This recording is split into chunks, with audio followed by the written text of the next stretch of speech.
Bueno, vamos a hablar ahora de los principales derechos humanos reconocidos en México, de los derechos políticos, civiles, económicos, sociales, culturales, ambientales, de los derechos colectivos, etcétera. Empezando con los derechos políticos y civiles, que estos derechos son aquellos que van a equilibrar las relaciones del poder entre las personas. Es importante señalar que en México estos derechos se emanan principalmente de los primeros 29 artículos de la Constitución Política de los Estados Unidos Mexicanos y de los tratados internacionales como el Pacto Internacional de Derechos Civiles y Políticos que está firmado por México. Los derechos civiles van a proteger la vida, la libertad, la seguridad, la libre circulación, el reconocimiento jurídico y de protección, la propiedad, el derecho a casarse y tener una familia, el derecho a tener un nombre y una nacionalidad, la privacidad, la presunción de inocencia hasta que se demuestre lo contrario. Tenemos que estos derechos civiles tienen características importantes como su naturaleza negativa, la universalidad y la exigibilidad inmediata. Tenemos derechos civiles que podemos agruparlos en tres grandes ejes: derechos de libertad y autonomía, derechos civiles de seguridad jurídica y debido proceso, derechos civiles de integridad y dignidad, derechos civiles de igualdad. Los derechos civiles imponen al Estado importante señalar el que no sean el uso de la tortura, tratos crueles o inhumanos, así como la detención, la prisión o el destierro arbitrario, y se opone también el juicio injusto ante un tribunal que no sea parcial. También tenemos derechos políticos o de la ciudadanía. Estos derechos políticos van a ser aquellos que permiten al ciudadano participar en un proceso democrático en toma de decisiones políticas en su país, y su base fundamental es la democracia. Se fundamenta principalmente en el artículo 35 de los derechos del ciudadano en nuestra Constitución, el artículo 36 que nos habla de las obligaciones del ciudadano, y el artículo 34, para poderlos ejercer, estos requisitos serán indispensables: tener la calidad de ser mexicano, haber cumplido los 18 años y tener un modo honesto de vivir, que son precisamente los que establecen estos artículos. En cuanto a los derechos políticos, claves en el artículo 35, el derecho de asociación política o formar un partido político, como lo señala también el artículo 8, el derecho a que pueda existir o llevarse a cabo una consulta popular o también una iniciativa ciudadana. Y es importante establecer que las personas al nacer van a adquirir un nombre que define su identidad, además del ejercicio ciudadano. Importante señalar dentro de estos derechos políticos como la libertad de pensamiento, de reunión, de opinión, acceso a condiciones de igualdad en las funciones públicas del país, el sufragio universal y el voto secreto. Obligaciones políticas también tenemos, como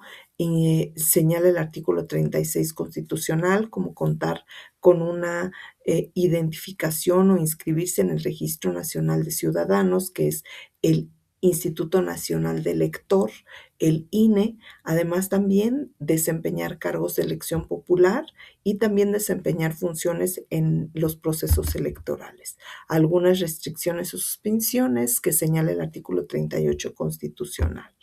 También el control de convencionalidad en materia política, que establece el artículo 23 de la Convención Americana sobre Derechos Humanos, y que en México es una ley importante que establece la protección de estos derechos políticos electorales, donde será el Tribunal Electoral del Poder Judicial el encargado de llevar este control de constitucionalidad y convencionalidad para proteger el derecho del voto y a ser votados. También tenemos derechos económicos, sociales, culturales y ambientales reconocidos en nuestro país. Estos derechos importantes también los encontramos en su base constitucional,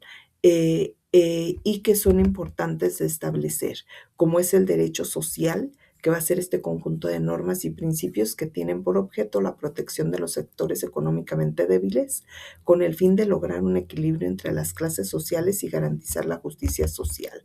establecidos desde el artículo 1 constitucional, el artículo 3 el artículo 27 en cuanto al derecho agrario y el artículo 123 en cuanto al derecho al trabajo y la seguridad social. Otros derechos sociales claves son importantes, como el artículo 4, que señala además no solamente uno, sino varios derechos sociales, como el derecho a la salud, a la vivienda y a la alimentación. Tiene características especiales también estos derechos porque habla de la justicia, de la no regresividad y la progresividad.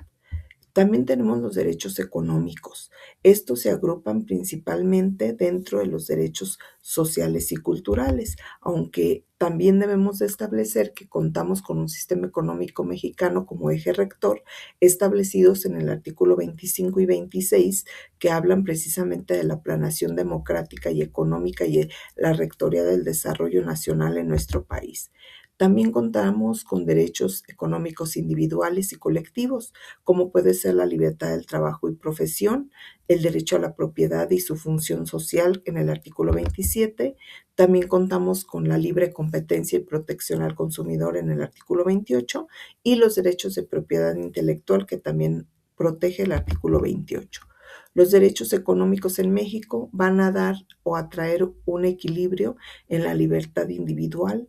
al hacer negocios, al trabajar por nuestra parte y también un interés colectivo, al buscar la justicia social, evitar los monopolios y la sustentabilidad ambiental.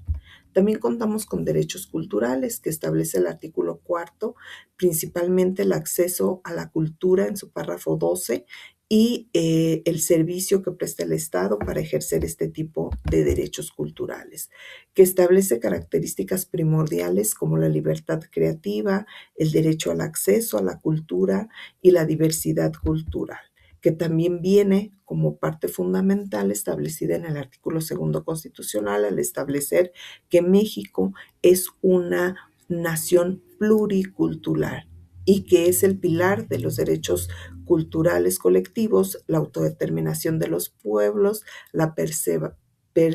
preservación de las lenguas y la propiedad intelectual colectiva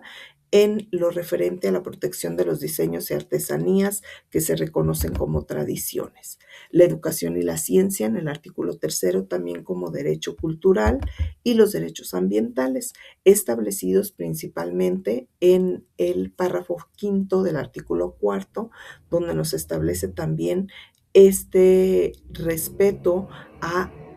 el derecho a un medio ambiente sano para el desarrollo y bienestar de toda persona humana. Estos derechos ambientales establecidos y que forman de alguna manera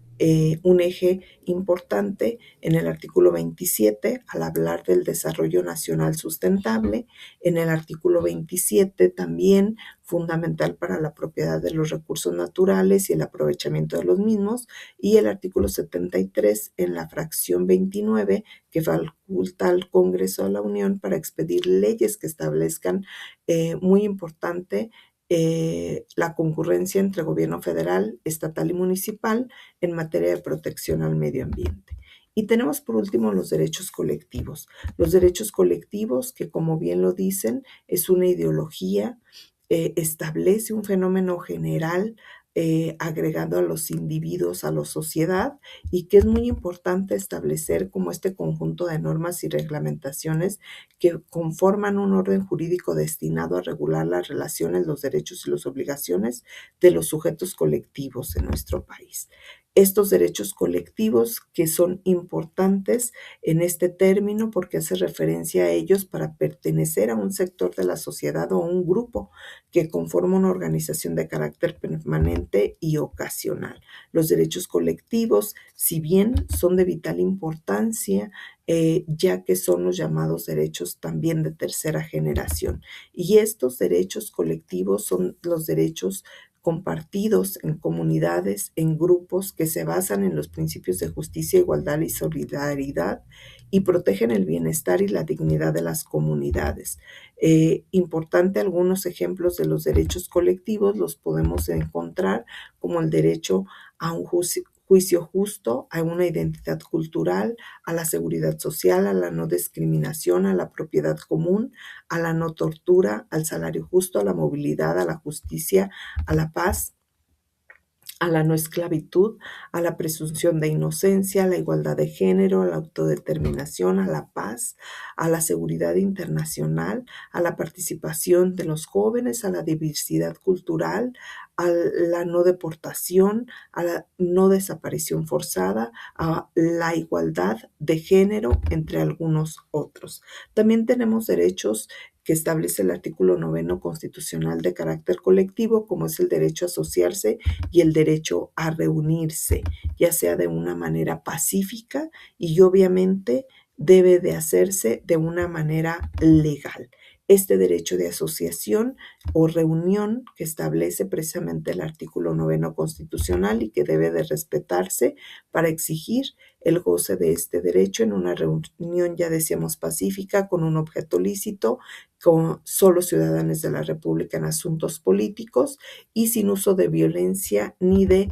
amenazas. Además, también los derechos laborales cuentan con un claro ejemplo de derechos colectivos al hablar de la negociación colectiva, como lo es, puede ser la huelga o las coaliciones, principalmente en el derecho del trabajo o derecho colectivo del trabajo, donde también establece un fin de buscar la justicia mediante el equilibrio entre trabajadores y patrones, el derecho a la sindicación o a formar un sindicato, que también es este derecho de reunión autónomo, el derecho a huelga con la suspensión temporal del trabajo, que pueda abarcar a una empresa o varios establecimientos y que se pueda dar la suspensión del trabajo, y el derecho a formar o contar con un contrato colectivo de trabajo donde abarca a todos y que forma parte también dentro de lo que es derechos culturales, dentro como colectivos, derecho a la salud como colectivo. Importante también señalarlos, los derechos colectivos en cuanto a todo lo que tiene que ver a la cohesión social y a la paz.